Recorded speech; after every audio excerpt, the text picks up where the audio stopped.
ಸುವರ್ಣಪ್ರಭ ವಾರ್ತೆಗಳಿಗೆ ಸ್ವಾಗತ. ವಾರ್ತೆಗಳು ಓದುತ್ತಿರುವವರು ಹಿತಕರ್ ಜೈನ್. ಮುಖ್ಯಾಂಶಗಳು: ಶ್ರೀ ರಂಗನಾಥ ಕಲ್ಯಾಣ ಮಂಟಪ ತಾಳಗುಪ್ಪದಲ್ಲಿ ಶ್ರೀ ಕ್ಷೇತ್ರ ಧರ್ಮಸ್ಥಳ ಯೋಜನೆಯ ತಾಳಗುಪ್ಪ ವಲಯದ ಸ್ವಸಹಾಯ ಸಂಘಗಳ ಆಶ್ರಯದಲ್ಲಿ ಆಯೋಜಿಸಲಾಗಿದ್ದ ಸಾಮೂಹಿಕ ಸತ್ಯನಾರಾಯಣ ಪೂಜೆ ಮತ್ತು ಧಾರ್ಮಿಕ ಸಭಾ ಕಾರ್ಯಕ್ರಮಕ್ಕೆ ಚಾಲನೆ. ಸಾಗರದ ಶ್ರೀ ಮಾರಿಕಾಂಬಾ ಜಾತ್ರಾ ಪೂರ್ವಭಾವಿ ಪಟ್ಟಣದ ಹೃದಯ ಭಾಗದಲ್ಲಿನ ರಸ್ತೆ ಚರಂಡಿಗಳ ತುರ್ತು ಡಾಂಬರೀಕರಣಕ್ಕೆ ಶಾಸಕ ಬೇಳೂರವರಿಂದ ಚಾಲನೆ. ಶ್ರೀಗಂಧದ ಸಂಕೀರ್ಣದಲ್ಲಿ ಕುಶಲಕರ್ಮಿಗಳಿಗೆ ಮೂಲಭೂತ ಸೌಕರ್ಯಗಳ ಕೊರತೆ, ಮನೆಗಳಿಗೆ ಹಕ್ಕುಪತ್ರ ನೀಡದ ಕುರಿತು ಪ್ರತಿಭಟನಾ ನಿರತರನ್ನು ಭೇಟಿ ಮಾಡಿ ಬೇಡಿಕೆಗಳ ಈಡೇರಿಸುವ ಭರವಸೆ ನೀಡಿದ ಶಾಸಕ ಗೋಪಾಲಕೃಷ್ಣ ಬೇಳೂರು.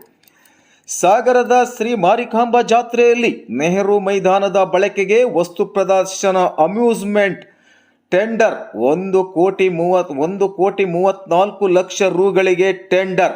ಯಶಸ್ವಿ ಬೆಡ್ಡುದಾರ BH ಲಿಂಗರಾಜ್ ಇವರಿಗೆ ಶಾಸಕರು ಹಾಗೂ ಸಮಿತಿಯಿಂದ ಅಭಿನಂದನೆ. ವಾರ್ತೆಗಳು ಮುಂದುವರಿಯುತ್ತೆ, ನೀವು ನೋಡ್ತಾ ಇರಿ. ಶ್ರೀ ಕ್ಷೇತ್ರ ಧರ್ಮಸ್ಥಳ ಗ್ರಾಮಾಭಿವೃದ್ಧಿ ಯೋಜನೆಯಿಂದ 975 ಕೆರೆಗಳ ಪುನಶ್ಚೇತನಗೊಳಿಸುವ ಮೂಲಕ ಜಲಕ್ಷಾಮದ ನಿವಾರಣೆಗೆ ಮಹತ್ವದ ಹೆಜ್ಜೆಯಾಗಿದೆ ಎಂದು ಶ್ರೀ ಕ್ಷೇತ್ರ ಧರ್ಮಸ್ಥಳ ಯೋಜನೆಯ BC ಟ್ರಸ್ಟಿನ ಸಿರಸಿ ಜಿಲ್ಲಾ ನಿರ್ದೇಶಕ ದಿನೇಶ್ ಎಂ ಹೇಳಿದರು. ಅವರು ಶ್ರೀ ರಂಗನಾಥ ಕಲ್ಯಾಣ ಮಂಟಪ ತಾಳಗುಪ್ಪದಲ್ಲಿ ಶ್ರೀ ಕ್ಷೇತ್ರ ಧರ್ಮಸ್ಥಳ ಯೋಜನೆಯ ತಾಳಗುಪ್ಪ ವಲಯದ ಸ್ವಸಹಾಯ ಸಂಘಗಳ ಆಶ್ರಯದಲ್ಲಿ ಆಯೋಜಿಸಿದ್ದ ಸಾಮೂಹಿಕ ಸತ್ಯನಾರಾಯಣ ಪೂಜೆ ಮತ್ತು ಧಾರ್ಮಿಕ ಸಭಾ ಕಾರ್ಯಕ್ರಮವನ್ನು ಉದ್ಘಾಟಿಸಿ ಮಾತನಾಡಿದರು. ಯೋಜನೆ ಧಾರ್ಮಿಕ ಸಾಮಾಜಿಕ ಕಾರ್ಯಗಳ ಮೂಲಕ ಭಾರತೀಯ ಸಂಸ್ಕೃತಿ ಸಂಸ್ಕಾರಗಳ ಉಳಿಸಿ ಬೆಳೆಸುವಲ್ಲಿ ಕೆಲಸ ಮಾಡುತ್ತಿದೆ. ದೇವರ ಕಾರ್ಯದಲ್ಲಿ ಅರ್ಚನೆ, ಪ್ರವಚನ, ದಾಸೋಹಗಳೆಂಬ ತ್ರಿವಿಧ ಕಾರ್ಯಗಳನ್ನು ನೆರವೇರಿಸುವ ಮೂಲಕ ಸಾರ್ಥಕತೆ ಹೊಂದುವುದು ಧಾರ್ಮಿಕ ಪ್ರಕ್ರಿಯೆಯಾಗಿದೆ ಎಂದರು. ತಾಳಗುಪ್ಪದ ಶ್ರೀ ರಂಗನಾಥ ಕಲ್ಯಾಣ ಮಂಟಪ ನಿರ್ಮಿಸಿ ಲೋಕಾರ್ಪಣೆ ಸಂದರ್ಭ 32 ವರ್ಷಗಳ ಹಿಂದೆ ಮಾಜಿ ಮುಖ್ಯಮಂತ್ರಿ ರಾಮಕೃಷ್ಣ ಹೆಗಡೆಯವರು ಮತ್ತು ಶ್ರೀ ಕ್ಷೇತ್ರ ಧರ್ಮಸ್ಥಳ ಧರ್ಮಾಧಿಕಾರಿ ಪೂಜ್ಯ ವೀರೇಂದ್ರ ಹೆಗ್ಗಡೆಯವರು ಆಗಮಿಸಿ ಪಾದಸ್ಪರ್ಶ ಮಾಡಿದ ಸ್ಥಳದಲ್ಲಿ ನಾವು ಸಾಮೂಹಿಕ ಸತ್ಯನಾರಾಯಣ ಪೂಜೆ ಮಾಡುತ್ತಿದ್ದೇವೆ ಎಂದರು. ತಾಳಗುಪ್ಪ ವಲಯದಲ್ಲಿ 282 ಸ್ವಸಹಾಯ ಸಂಘಗಳಿದ್ದು 2,000ಕ್ಕೂ ಹೆಚ್ಚು ಸದಸ್ಯರುಗಳನ್ನು ಹೊಂದಿದೆ. 20 ವರ್ಷಗಳಿಂದ ತಾಳಗುಪ್ಪ ವಲಯದ ಸ್ವಸಹಾಯ ಸಂಘಗಳು ABC ಗ್ರೇಡ್ಗಳನ್ನು ಮೀರಿ A+ ಗ್ರೇಡ್ನಲ್ಲಿರುವುದು ಹೆಮ್ಮೆಯ ಸಂಗತಿಯಾಗಿದೆ. ಸಾಲ ಪಡೆಯುವುದು, ಸಕಾಲದಲ್ಲಿ ಕಂತುಗಳ ಪಾವತಿಸುವುದು, ಪಡೆದ ಸಾಲ ಆದಾಯ ಹೆಚ್ಚಿಸುವಂತಹ ನಿರ್ದಿಷ್ಟ ಉದ್ದೇಶಗಳಿಗೆ ಸದ್ಬಳಕೆ ಮಾಡುವ ಮೂಲಕ ಯೋಜನೆಯ ಸದುದ್ದೇಶದಂತೆ ಗ್ರಾಮೀಣ ಜನರ ಬದುಕಿನ ವಿಕಾಸಕ್ಕೆ, ಆರ್ಥಿಕ, ಸಾಮಾಜಿಕ, ಶೈಕ್ಷಣಿಕ ಪ್ರಗತಿಗೆ ಉಪಯೋಗಿಸುವ ಫಲವಾಗಿ ಮಾದರಿಯಾಗಿರುವುದು ಆರೋಗ್ಯಕರ ಬೆಳವಣಿಗೆಯಾಗಿದೆ ಎಂದರು. ಯೋಜನೆಯ ಸದಸ್ಯರು ಜೀವನದ ಸೋಕಿಗಾಗಿ ಸಾಲ ಪಡೆಯಬೇಡಿ, ಬದಲಾಗಿ ಕೃಷಿಗೆ, ಹೈನೋದ್ಯಮಕ್ಕೆ, ಆಟೋ ರಿಕ್ಷಾ ಸೇರಿದಂತೆ ನಿಮ್ಮ ಆದಾಯವನ್ನು ಹೆಚ್ಚಿಸುವಂತಹ ಜೀವನ ಸುಧಾರಣೆಯ ಭಾಗವಾಗಿ ಸಾಲ ಪಡೆಯಬೇಕು. ಸಾಲ ತೀರಿಸಲು ಸಾಲ ಮಾಡುವ ಹವ್ಯಾಸದಿಂದ ದೂರವಿರಿ. ದುಡಿಮೆಯಿಂದ ಸಾಲದ ಕಂತು ಪಾವತಿಸುವ ಮೂಲಕ ಜೀವನ ಮಟ್ಟ, ಆರ್ಥಿಕ ಸ್ವಾವಲಂಬನೆಗೆ ಪೂರಕ ಚಟುವಟಿಕೆಗಳಲ್ಲಿ ತೊಡಗಿಸಿಕೊಳ್ಳಬೇಕೆಂದು ಸಲಹೆ ನೀಡಿದರು. ಧರ್ಮಸ್ಥಳ ಯೋಜನೆಗೆ ಸೇರುವುದು ಸಾಲ ಪಡೆಯುವ ಉದ್ದೇಶದಿಂದ ಅಲ್ಲ, ಬದುಕಿನ ಸರ್ವಾಂಗೀಣ ಪ್ರಗತಿಗಾಗಿ, ಸ್ವಾವಲಂಬನೆಯ ಬದುಕಿಗಾಗಿ ಯೋಜನೆಯ ಶಿಫಾರಸಿನ ಮೇರೆಗೆ ರಾಷ್ಟ್ರೀಕೃತ ಬ್ಯಾಂಕುಗಳು ನೀಡುವ ಸಾಲ ಪ್ರತಿ ಗುಂಪಿಗೆ 5 ಲಕ್ಷದಿಂದ 25 ಲಕ್ಷಗಳವರೆಗೆ ಪಡೆದು ಸಕಾಲದಲ್ಲಿ ಮರುಪಾವತಿಸುವ ಶಕ್ತಿಯನ್ನು ಹೊಂದುವ ಮೂಲಕ ಆರ್ಥಿಕ ಚೈತನ್ಯ ವೃದ್ಧಿಸಿಕೊಂಡು ಕ್ಷೇತ್ರ ಹಾಗೂ ಬ್ಯಾಂಕುಗಳ ವಿಶ್ವಾಸಕ್ಕೆ ಪಾತ್ರರಾಗಬೇಕು ಎಂದರು. ಶ್ರೀ ಕ್ಷೇತ್ರ ಧರ್ಮಸ್ಥಳ ಯೋಜನೆಯ ಸಾಮಾಜಿಕ ಸೇವೆ ಅವಿಸ್ಮರಣೀಯವಾಗಿದೆ. 70,000 ವೃದ್ಧರಿಗೆ ಮಾಸಾಸನ ನೀಡುತ್ತಿದ್ದೇವೆ. ಶೈಕ್ಷಣಿಕವಾಗಿ 1,18,000 ವಿದ್ಯಾರ್ಥಿಗಳಿಗೆ ಸುಜ್ಞಾನ ನಿಧಿ ನೀಡಲಾಗಿದೆ. ಕರ್ನಾಟಕ ರಾಜ್ಯಾದ್ಯಂತ ವ್ಯಸನ ಮುಕ್ತ ಸಮಾಜದ ನಿರ್ಮಾಣಕ್ಕೆ 2035 ಮದ್ಯವರ್ಜನ ಶಿಬಿರಗಳ ನಡೆಸುವ ಮೂಲಕ ಮದ್ಯಪಾನ ವ್ಯಸನ ಬಿಡಿಸುವ ಕ್ಷೇತ್ರ ಕಾರ್ಯವನ್ನು ಮಾಡಲಾಗಿದೆ ಎಂದರು. ಕ್ಷೇತ್ರಕ್ಕೆ ಕಳಂಕ ತರುವ ಕೃತ್ಯ ವಿಫಲವಾಗಿದೆ. ಯೋಜನೆಯ ಯಶಸ್ಸು ಸಹಿಸದ ಅನೇಕ ವ್ಯಕ್ತಿಗಳು, ಶಕ್ತಿಗಳು ಕ್ಷೇತ್ರದ ಧರ್ಮಸ್ಥಳ ಯೋಜನೆಯ ಸಂಘಗಳ ಒಡೆಯುವ, ವಿಷ ಬೀಜ ಬಿತ್ತುವ ಕೃತ್ಯ ನಡೆಸಿದರು. ನಮ್ಮಲ್ಲಿ ಬಹುತೇಕ ಯೋಜನೆಯ ಪ್ರತಿಫಲ ಪಡೆದವರು ಮತ್ತು ಸಮಗ್ರ ಮಾಹಿತಿ ಇದ್ದವರು ಕೆಲವರು ಕುತಂತ್ರಿಗಳ ಮಾತನ್ನು ನಂಬಿ ಸಾಲ ಮರುಪಾವತಿಸದಿದ್ದರೆ ಏನೂ ಆಗುವುದಿಲ್ಲವ ಎಂಬ ಮಾತುಗಳನ್ನಾಡಲು ಆರಂಭಿಸಿದರು. ಕನಿಷ್ಠ ದಾಖಲೆಯಿಂದ ಯೋಜನೆಯ ಶಿಫಾರಸಿನ ಮೇರೆ ಸುಲಭವಾಗಿ ದೊರೆಯುವ ಸಾಲ ಮಾತ್ರವಲ್ಲದೆ ಯೋಜನೆಯಿಂದ ಆರೋಗ್ಯ, ಶೈಕ್ಷಣಿಕ, ಸಾಮಾಜಿಕ ಹಲವು ವಿಮಾ ರಕ್ಷಣೆಯ ಸೌಲಭ್ಯಗಳಿಂದ ಬದುಕು ವಿಕಾಸಗೊಳ್ಳುತ್ತಿರುವಾಗ ಕೆಲವರ ಮಾತು ನಂಬಿ ಅಧೋಗತಿಗೆ ಹೋಗುವ ಸಂದರ್ಭ ಎಚ್ಚೆತ್ತುಕೊಂಡು ಯೋಜನೆಯಲ್ಲಿ ನಿಷ್ಠೆಯನ್ನು ಹೊಂದುವ ಮೂಲಕ ಯೋಜನೆಯಲ್ಲಿ ಮುಂದುವರಿದಿದ್ದಾರೆ ಎಂದರು. ಕ್ಷೇತ್ರಕ್ಕೆ ಮತ್ತು ಪೂಜ್ಯರನ್ನು ತೇಜೋವಧೆ ಮಾಡುವ ಷಡ್ಯಂತ್ರ ರೂಪಿಸುವ ಬುರುಡೆ ಗ್ಯಾಂಗ್ ವಿಜೃಂಭಿಸಿ ವಿನಾಶದತ್ತ ಸರಿದಿರುವ ಕತೆ, ಕಾನೂನಿನ ಕುಣಿಕೆಯಲ್ಲಿ ಸಿಲುಕಿರುವಂತಹ ಸ್ಥಿತಿಯನ್ನು ತಾವೆಲ್ಲರೂ ಗ್ರಹಿಸಿದ್ದೀರಿ. ಮಂಜುನಾಥ ಸ್ವಾಮಿಯ ಕೃಪೆಯಿಂದ ಅಣ್ಣಪ್ಪ ಸ್ವಾಮಿಯ ಪವಾಡದಲ್ಲಿ ಕುತಂತ್ರಿಗಳ ಬಂಡವಾಳ ಬಯಲಾಗಿದೆ ಎಂದರು. ಶ್ರೀ ಮಹಾಲಕ್ಷ್ಮಿ ಪತ್ತಿನ ಸಹಕಾರಿ ಸಂಘದ ಕಾರ್ಯದರ್ಶಿ ಶ್ರೀಮತಿ ವೀಣಾ ನಿರಂಜನ್ ಉಪನ್ಯಾಸ ನೀಡಿ, ಪ್ರಸ್ತುತ ಆಧುನಿಕ ಜೀವನದ ಭರಾಟೆಯಲ್ಲಿ ಸಂಸ್ಕಾರ ಸಂಸ್ಕೃತಿಯ ಚೌಕಟ್ಟನ್ನು ಮೀರುತ್ತಿರುವ ಕುಟುಂಬಗಳ ಸಂಖ್ಯೆ ಹೆಚ್ಚುತ್ತಿರುವುದು ಆತಂಕಕಾರಿ ಸಂಗತಿಯಾಗಿದೆ ಎಂದರು. ಮನೆಗೆ ನೆಂಟರು ಇಷ್ಟರು ಆಗಮಿಸಿದರೆ ಕಾಲು ಮುಖ ತೊಳೆಯಲು ನೀರು ನೀಡುವ ಪದ್ಧತಿ ನಶಿಸಿ ಹೋಗಿದೆ. ಹೊರಗಿನ ನಕಾರಾತ್ಮಕ ಶಕ್ತಿ ಮನೆಯೊಳಗೆ ಬಾರದಿರಲಿ ಎಂಬ ಉದ್ದೇಶ ಹಾಗೂ ಮುಖ ತೊಳೆಯುವುದರಿಂದ ದೇಹದ ದಣಿವು ನಿವಾರಣೆಯಾಗಿ ಚೈತನ್ಯ ಹೆಚ್ಚುತ್ತದೆ ಎಂಬ ಸಕಾರಣವೂ ಇದೆ ಎಂದು ವಿವರಿಸಿದರು. ಕುಟುಂಬದವರು ಒಟ್ಟಾಗಿ ಕುಳಿತು ಊಟ ಮಾಡುವ ಸಂಸ್ಕೃತಿ ನಶಿಸಿದೆ. ಟಿವಿ ಮತ್ತು ಮೊಬೈಲ್ ಇಲ್ಲದೆ ಊಟ ಮಾಡುವಂತಹ ಸ್ಥಿತಿ ಕುಟುಂಬಗಳ ಬಾಂಧವ್ಯಕ್ಕೂ ಹಾಗೂ ಆರೋಗ್ಯಕ್ಕೂ ಕುತ್ತು ತರುತ್ತಿದೆ ಎಂದು ಎಚ್ಚರಿಸಿದರು.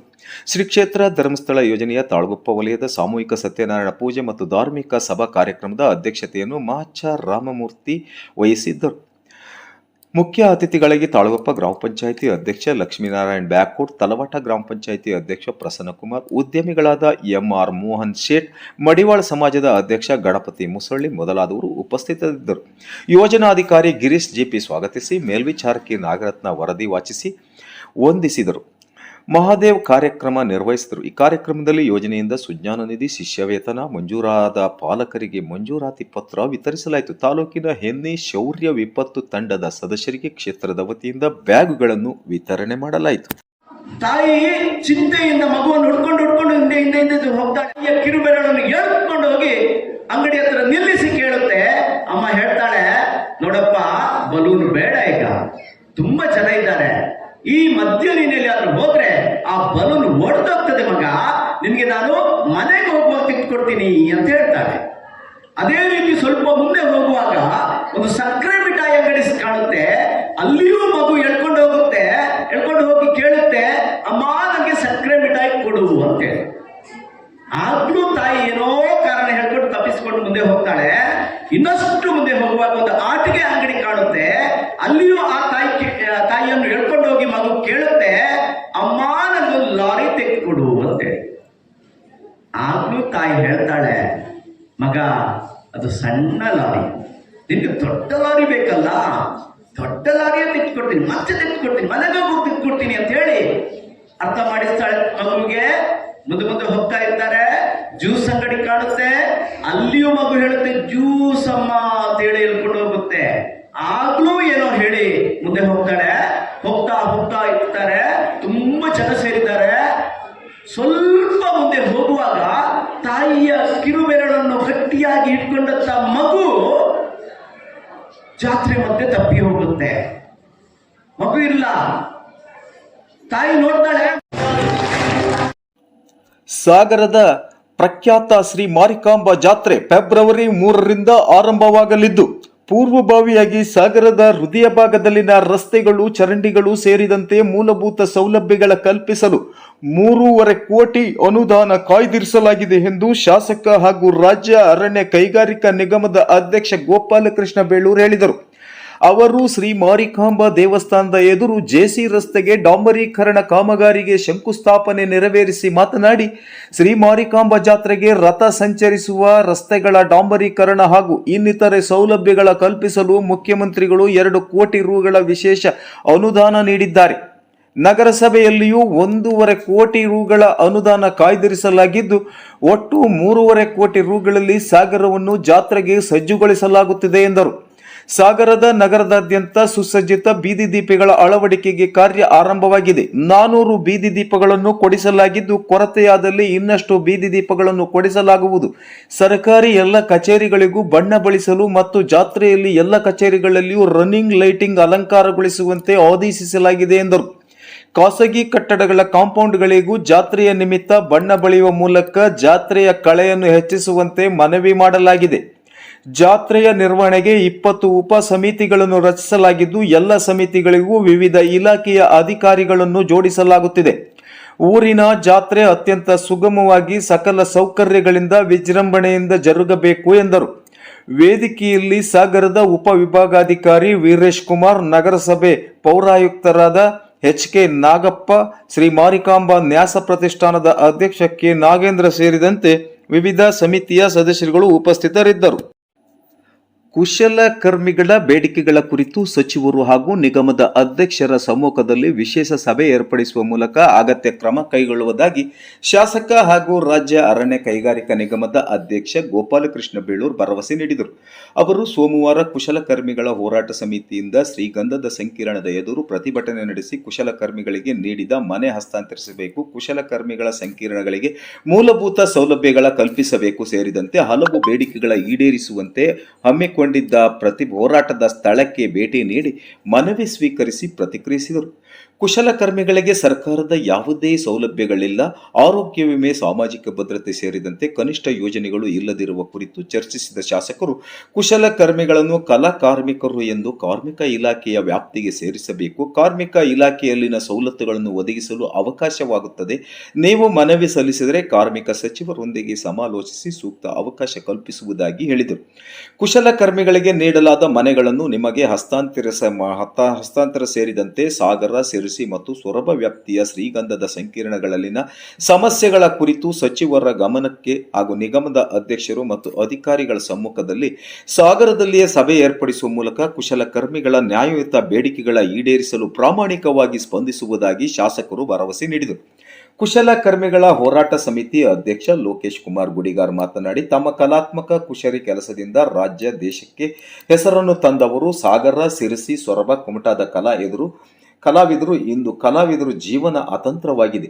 ಕುಶಲಕರ್ಮಿಗಳು ಒಂದೇ ಕಡೆ ನೆಲೆಸಿ ಕಲೆಗಾರಿಕೆ ನಡೆಸಲೆಂದು ರಾಜ್ಯ ಸರ್ಕಾರ ಕರ್ನಾಟಕ ರಾಜ್ಯ ಕರಕುಶಲ ಅಭಿವೃದ್ಧಿ ನಿಗಮದ ಮೂಲಕ ಲೀಸ್ ಕಮ್ ಸೇಲ್ ಆಧಾರದ ಮೇಲೆ ವಸತಿ ಕಾರ್ಯಾಗಾರಗಳನ್ನು ನಿರ್ಮಿಸಿ ಕೊಟ್ಟಿತ್ತು. ಆದರೆ ಇಂದು ಅದು ಯಾವುದೇ ರೀತಿಯ ಕುಶಲಕರ್ಮಿಗಳಿಗೆ ಹಸ್ತಾಂತರ ಆಗದಿರುವುದು, ಹಕ್ಕುಪತ್ರ ನೀಡದಿರುವುದು ವಿಷಾದನೀಯ ಸಂಗತಿಯಾಗಿದೆ ಎಂದರು.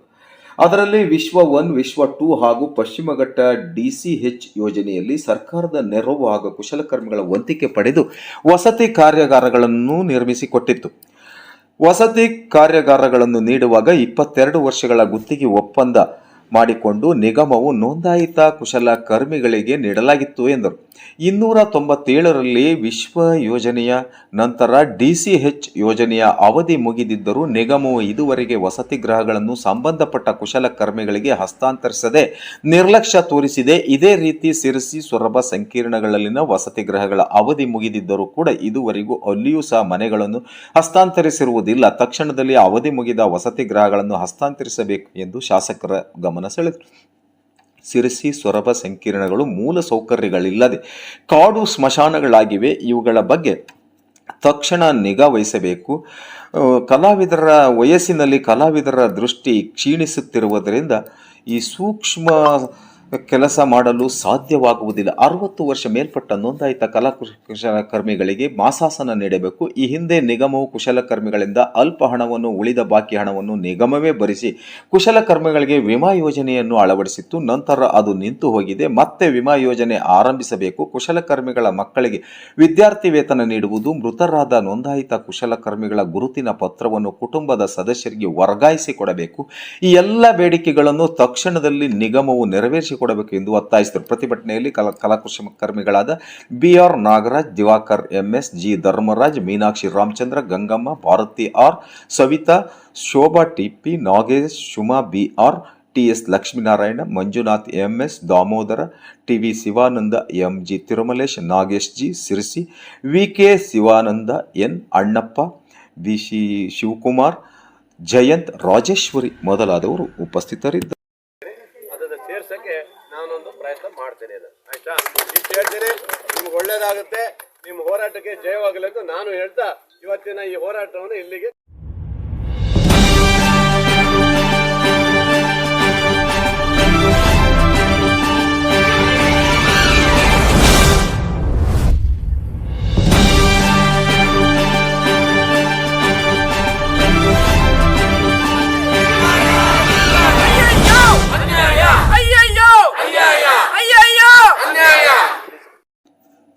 ರಾಜ್ಯ ಪ್ರಸಿದ್ಧ ಸಾಗರದ ಶ್ರೀ ಮಾರಿಕಾಂಬ ಜಾತ್ರೆಯ ಸಂಭ್ರಮ ಸಡಗರಕ್ಕೆ ಪ್ರಮುಖವಾದ ವಸ್ತು ಪ್ರದರ್ಶನ ಅಮ್ಯೂಸ್ಮೆಂಟ್ ಅಳವಡಿಕೆಗೆ ಸಾಗರದ ನೆಹರು ಮೈದಾನವನ್ನು ನೀಡಲು ಶ್ರೀ ಮಾರಿಕಾಂಬ ಜಾತ್ರಾ ಸಮಿತಿಯಿಂದ ಕರೆಯಲಾದ ಟೆಂಡರ್ನಲ್ಲಿ 1,34,00,000 ರುಗಳ ಮೊತ್ತದಲ್ಲಿ ಯಶಸ್ವಿ ಬಿಡ್ಡುದಾರರಾದ ನಗರಸಭಾ ಮಾಜಿ ಸದಸ್ಯ ಅಡಿಕೆ ವರ್ತಕ BH ಲಿಂಗರಾಜ್ ಅವರನ್ನು ಸನ್ಮಾನಿಸಲಾಯಿತು.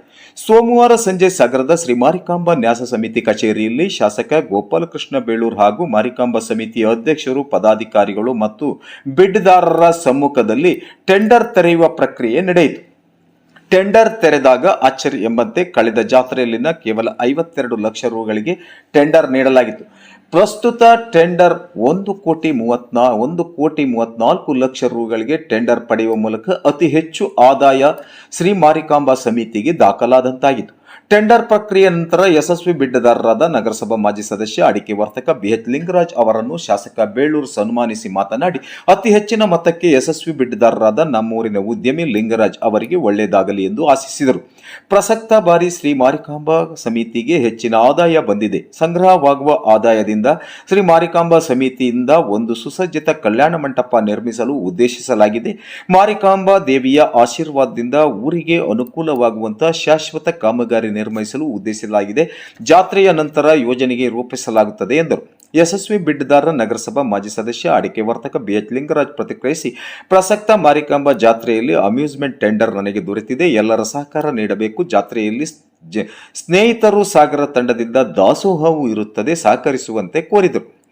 ಯಶಸ್ವಿ ಬಿಡ್ದಾರ ಈ ಸಂದರ್ಭದಲ್ಲಿ ಮಾರಿಕಾಂಬಾ ಜಾತ್ರಾ ಸಮಿತಿಯ ಅಧ್ಯಕ್ಷ KN ನಾಗೇಂದ್ರ ಹಾಗೂ ಉಪಾಧ್ಯಕ್ಷ ಸುಂದರ್ ಸಿಂಗ್, ಕಾರ್ಯದರ್ಶಿ ಗಿರಿಧರ್ ಭಟ್, ಖಜಾಂಚಿ ನಾಗೇಂದ್ರ ಕುಮಟ, ಪ್ರಮುಖರುಗಳಾದ ತಾರಾಮೂರ್ತಿ, ಡಿ ದಿನೇಶ್, ಗಿರೀಶ್ ಕೋವಿ, ಗೌತಮ್ ವಕೀಲರು, ಸಂತೋಷ್ ಶೇಟ್, ಪುರುಷೋತ್ತಮ್ ಮೊದಲಾದವರು ಉಪಸ್ಥಿತರಿದ್ದರು. ಡಬಲ್ ಆಗಿದೆ, ಡಬಲ್ಗಿಂತ ಮೇಲೂ ಆಗಿದೆ. ಹಿಂದೆ 52 ಲಕ್ಷಕ್ಕೆ ಹೋಗಿತ್ತು, 54 ಲಕ್ಷಕ್ಕೆ ಹೋಗಿತ್ತು. ಈ ಸರಿ ಅದಕ್ಕಿಂತ ಡಬಲ್ ಮೇಲೆ ಹೋಗಿದೆ. ಅದರಿಂದ ಈ ಹಣವನ್ನ ನಾವು ಈ ಸರಿ ಬಂದಿದ್ದ ಹಣವನ್ನ ನಾವು ಈ ಸರಿ ಕಲ್ಯಾಣ ಮಂಟಪ ಮತ್ತು ಶಾಲೆ ತರಲಿಕ್ಕೆ ಏನು ಮಾಡಿದ್ದೀವಿ ಅದಕ್ಕೆ ಏನು ಆಗುತ್ತೆ. ಬಹುಶಃ ಮಾರಿಕಾಂಬಾ ತಾಯಿ ಅಂತ ನಾವು ಹೇಳ್ಕೊಂಡಿದ್ದೀವಿ. ಈ ಸರಿ ಮಾರಿಕಾಂಬಾ ಜಾತ್ರೆ ಬರುವಂಥ ಇದರಲ್ಲಿ ನಾವು ಏನು ಕಲ್ಯಾಣ ಮಂಟಪ ಮತ್ತು ಶಾಲೆ ಮಾಡಬೇಕಂತ ಇದೆಯಲ್ಲ ಅದಕ್ಕೆ ಕೇಳ್ಕೊಂಡಿದ್ದೀವಿ. ಆ ತಾಯಿ ಆಶೀರ್ವಾದದಿಂದ ಈ ಸರಿ ಬಿಟ್ಟು ಜಾಸ್ತಿ ಬಂದಿದೆ. ಆ ಹಣವನ್ನು ಅಲ್ಲಿಗೆ ಮೀಸಲಾಗಿ ಇಟ್ಟಿರ್ತೀನಿ ಅಂತ ಮಾತನ್ನು ಇವತ್ತು ಹೇಳ್ತಾ ಭಾಳ. ಆಮೇಲೆ ಪರಶುರಾಮ್ ಅವರು ಸಹ ಹತ್ತತ್ರ ಒಂದು 1 ಲಕ್ಷ ಕಮ್ಮಿ, 1 ಲಕ್ಷದ 20 ಲಕ್ಷದವರೆಗೆ ಕೊಟ್ಟಿದ್ದಾರೆ. ಅವರಿಗೂ ಅಭಿನಂದನೆ ಸಲ್ಲಿಸ್ತೇನೆ. ಒಟ್ಟಲ್ಲಿ ಎಲ್ಲರೂ ಬಂದು ಭಾಳಷ್ಟು ಜನ ಅರ್ಜಿ ಹಾಕಿದ್ರು. ಸುಮಾರು 31 ಅರ್ಜಿ ಬಂದಿದ್ದು. ಅದರಲ್ಲಿ 70 ಲಕ್ಷದಿಂದ ಶುರು ಮಾಡಿದ್ದಾರೆ. ಹತ್ತತ್ರ 19, 21ವರೆಗೆ ಹೋಗಿದ್ರು. ಆನಂತರ ಬಿಟ್ಟು ಮೂಲಕ ಕೂಗೋದ್ರ ಮೇಲೆ ಆವಾಗ ರೈಸ್ ಆಗಿ 1,34,00,000ಕ್ಕೆ ಲಿಂಗರಾಜ್ ಅವರಿಗೆ ಆಗಿದೆ. ಅವ್ರಿಗೆ ಅಭಿನಂದನೆ. ಒಳ್ಳೆಯದಾಗಲಿ. ದೇವರು